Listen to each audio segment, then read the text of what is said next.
autistic spectrum, ASC, autistic spectrum condition, or ASD, disorder. Disorder seems a bit harsh to me, so I prefer ASC. It's supposed to be the mild form of autism. As my version of the Asperger's isn't stuck in a routine. I've got the flexible version, which I'm blessed in a way. I just wish at the bad times that I didn't have this condition. The potential for going red in the face. That's why I hide away, or did, because you know you're safe then.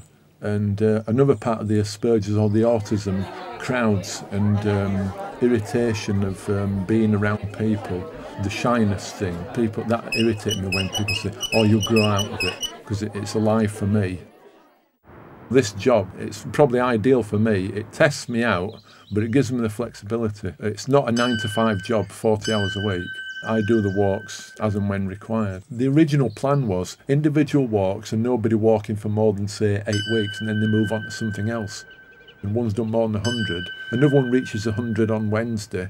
Other ones have done various numbers, way more than that.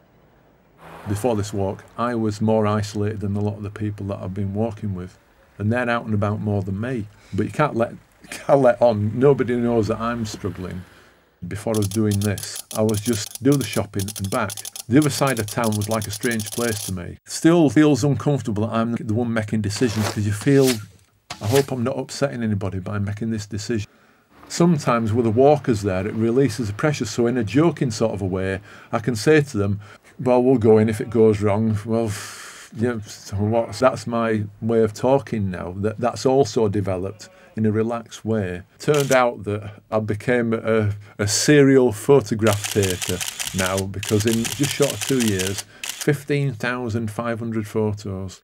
2 years ago, I did the London Marathon and I was ready for it. But what I didn't anticipate was what happened to me during the race. I was getting a real life experience of what this autism is all about. What turned out to be my version of a living nightmare. It was the noise of the crowd and the screaming of the women and the children, and there's thousands, there's no escape from it. I was expecting 3 hours 20, and here I was struggling. Sensory overload, I think, is the way they'd class it. And I checked my pulse rate, it was 170, and I was barely moving. And so when I did recover and start running, and I got to the last mile, and I knew I'm going to get there in time, and I got through the finishing line in 3:57. Even though it was half an hour, I'd lost half an hour, it would have felt bad if I'd been 4 hours. It took a while to recover from it, and now I put myself in for the ballot for next year.